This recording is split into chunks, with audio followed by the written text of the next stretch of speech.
اعوذ باللہ من الشیطان الرجیم بسم اللہ الرحمن الرحیم شروع اللہ پاک کے ہم سے جو بڑا مہربان نہایت رحم والا ہے۔ السلام علیکم ناظرین، میں ہوں آپ کا ہوسٹ ساجد خان۔ آج میں آپ کے لیے لایا ہوں ایک موضوع ہے میرے پاس۔ آج کل کی دنیا کی جو حقیقت ہے اس کے بارے میں آپ سے کچھ بات کرنا چاہوں گا۔ سب سے پہلے اگر آپ لوگوں نے میرا چینل سبسکرائب نہیں کیا تو اس کو جلد سے جلد سبسکرائب کریں تاکہ نئی آنے والی ویڈیوز آپ کو جلد سے جلد موصول ہوں۔ تو ہم چلتے ہیں اپنے موضوع کی طرف۔ میرا موضوع صرف یہ ہے کہ آج کل کی دنیا اور آج کل کے حالات کے حوالے سے میں کچھ عرض کرنا چاہ رہا ہوں کہ جیسا کہ آپ سب کو معلوم ہے کہ اول تو ہمارا ملک پاکستان جو بڑی کریٹیکل کنڈیشن میں جا رہا ہے اور کافی حد تک اس کے حالات خراب ہو چکے ہیں، اور کہ غریب کی کوئی اہمیت نہیں رہی اور کوئی اس کو پوچھتا تک نہیں ہے، نہ اس کے بارے میں سوچتا ہے، نہ اس کے لیے کوئی درد ہے۔ جیسا کہ آج کل ہم دیکھ رہے ہیں، نیوز چینلز پہ دیکھ رہے ہیں، اور اس کے علاوہ ہم ادھر ادھر کے آس پاس کے علاقوں میں بھی دیکھتے ہیں۔ ہمارے سامنے یہ ہے کہ سب سے پہلے ہمارے ملک کے اوپر ایک پوری دنیا پہ ہی تھا، لیکن ہمارے ملک میں بھی تھا کہ کرونا کا عذاب آیا اللہ کی طرف سے، اور لوگوں کو کافی نقصان ہوا، جانی مالی سارا، ہر طرح سے ملک کو بھی نقصان ہوا۔ اس کے بعد اللہ تعالیٰ کی طرف سے وہ ہم پہ رحم ہوا، کچھ عرصہ تک رہا، اللہ تعالیٰ نے وہ عذاب ہم سے ہٹایا۔ لیکن اس وقت اگر ہم اوورال دیکھیں تو باقی دنیا تو مثلاً ٹھیک چل رہی ہے اپنے حالات کے مطابق، لیکن ہمارے پاکستان میں اس وقت سندھ اور پنجاب خاص طور پر آپ دیکھ لیں کہ کافی حد تک متاثر ہو چکے ہیں، اور کافی بری حالت ہے ان لوگوں کی، اور کافی کہ ان کی حالات کو دیکھ کر اپنی زندگی سے دل اٹھ جاتا ہے، ایسے تک حالات ہو گئے۔ تو یہ دیکھنے کے لیے اور دل میں سمجھ نہیں آتی کہ دل و دماغ سے ہم کریں تو کیا کریں۔ اور اس حوالے سے میں آپ لوگوں سے تھوڑا سا میں نے کہا کہ چلو کم از کم ہم اتنا ہی کر لیں کہ میں ان لوگوں کا درد تو نہیں بانٹ سکتا، نہ ہی میں ان لوگوں کے درد میں شریک ہو سکتا ہوں، لیکن اس کے لیے میں نے صرف آج اس لیے بات کرنے کو ترجیح دی کہ میں کم از کم اتنا اپنے چینل کے تھرو اپنے لوگوں کو جو میرے اس چینل کو دیکھ رہے ہوں گے، یا جو میرے قریب آس پاس کے لوگ اس کو دیکھ رہے ہوں گے، کم از کم میں ان کو اپنی موٹیویشن اور اپنے دل کے خیالات اور اپنے اظہارات سے آگاہ کروں کہ دیکھیں دنیا بےمعنی ہے، ایک دھوکہ ہے، اور یہ میں اور آپ بلکہ جس انسان کو بھی اللہ اور اس کے رسول صلی اللہ علیہ وسلم پر یقین ہے تو وہ ہر ایک شخص اس بات کو تسلیم کرے گا کہ دنیا ایک دھوکہ ہے۔ دھوکہ کیسے ہے کہ دیکھیں ایک سیکنڈ کی بھی انسان کو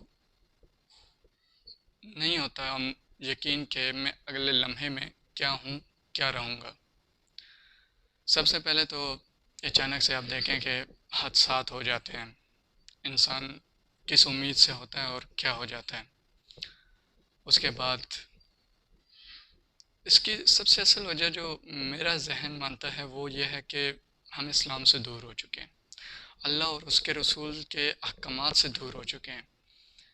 تو اللہ تعالیٰ کا فرمان بھی ہے کہ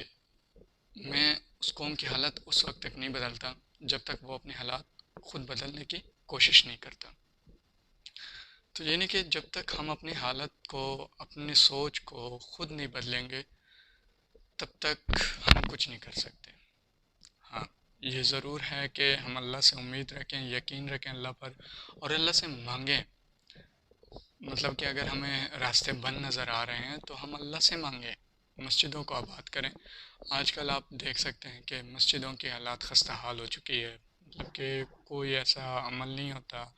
جس میں بندہ یہ کہے کہ مسجد میں 5 وقت کی نماز بھی جو باجماعت ہوتی ہے اس میں بھی ہر مسجد میں آپ دیکھیں تو 10 سے 15 لوگ، جو کہ اس محلے کی 1500 سے 2000 آبادی بھی ہو تو کم از کم 300 400 تو ہونا چاہیے، کیونکہ بوڑھے بچے بزرگ ہو جاتے ہیں، عورتیں ہو جاتی ہیں، تو کم از کم جو جوانوں کی اور جو مڈل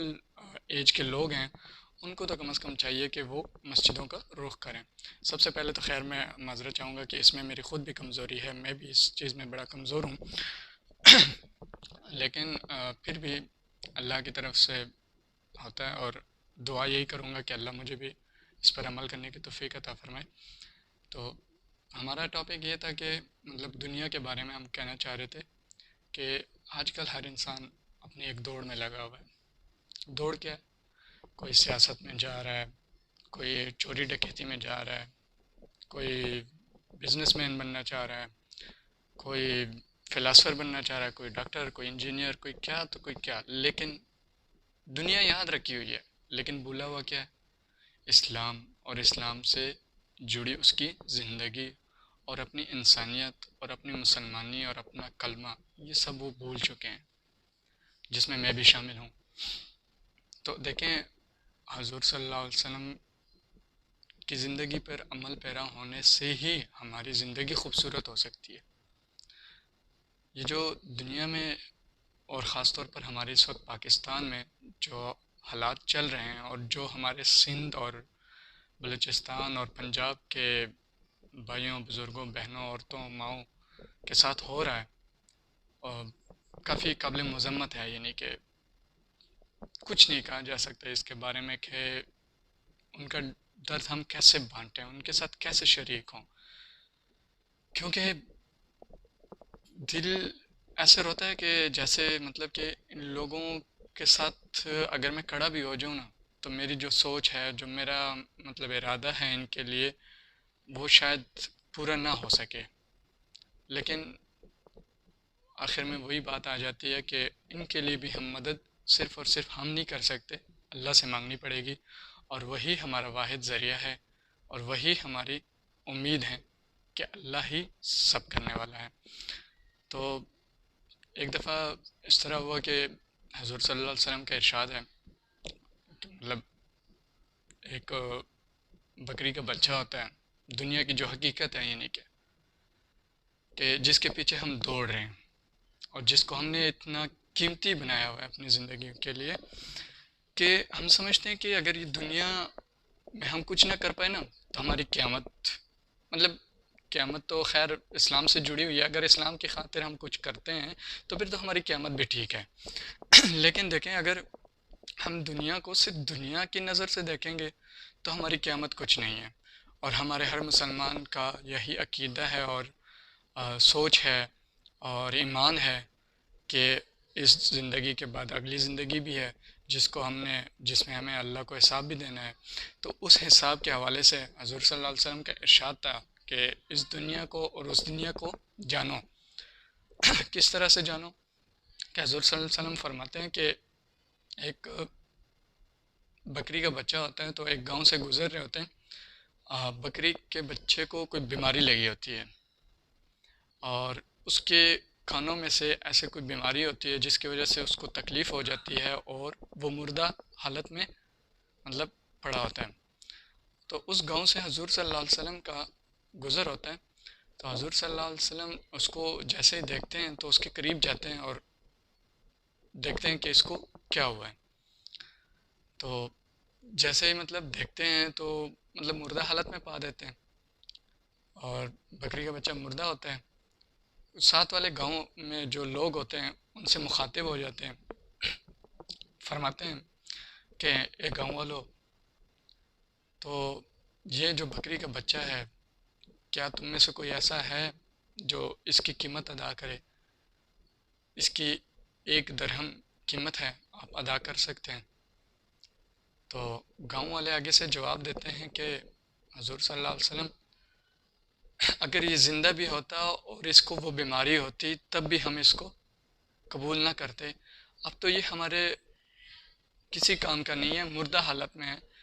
مر چکا ہے، تو یہ ہمارے کسی کام کا نہیں ہے۔ تو حضور صلی اللہ علیہ وسلم پھر کہتے ہیں کہ دیکھو، یہ ہے تو بکری کا بچہ ہے، اس دنیا میں آیا، یہ مطلب مفہوم بتا رہا ہوں آپ کو، کہ اگر کوئی ہے لینے والا تو میں اس کو 1 درہم میں دے دیتا ہوں، تاکہ جس کا نقصان ہوا ہے اس کی بھرپائی ہو جائے۔ غریب بندہ ہوتا ہے، اس کی بھرپائی کے لیے حضور صلی اللہ علیہ وسلم کوشش میں ہوتے ہیں کہ اس کا نقصان نہ ہو، کیونکہ بکری کا بچہ اس کا مر چکا ہے۔ تو گاؤں والے پھر سے وہی جواب دیتے ہیں۔ تو حضور صلی اللہ علیہ وسلم فرماتے ہیں کہ ایک گاؤں والوں، جو نقصان ہونا تھا وہ تو ہو چکا، لیکن جس طرح سے اب تم لوگوں نے اس بکری کے بچے کو ٹکرایا ہے صرف محض اس کی بیماری اور اس کی موت کی وجہ سے، اور یہ ایسے ہی پڑا ہوا ہے، تم لوگ اس کی کوئی قیمت بھی ادا نہیں کر رہے، اور نہ ہی تم لوگ یہ سمجھ رہے ہو کہ اس کی کوئی اہمیت ہے، تو ایسے ہی سمجھ لو کہ اس دنیا کی بھی کوئی اہمیت نہیں ہے۔ یہ دنیا مر جانی ہے، ختم ہو جانی ہے، اور اس کی کوئی قیمت نہیں رہے گی، اور قیمت اس کی جو چکانی پڑے گی وہ آخرت میں جا کے چکانی پڑے گی۔ اس دنیا کا کوئی وزن نہیں ہے۔ تو کہنے کا مطلب یہی ہے کہ اس دنیا کو اسلام کے خاطر اور اسلام کی روح سے بھی اپنی زندگیوں میں کوشش کریں کہ